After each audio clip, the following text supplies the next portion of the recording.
पठामः। श्रीभगवानुवाच मय्यावेश मनो ये वाम्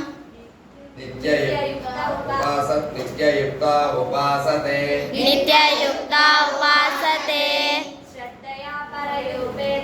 श्रद्धया परयोपेता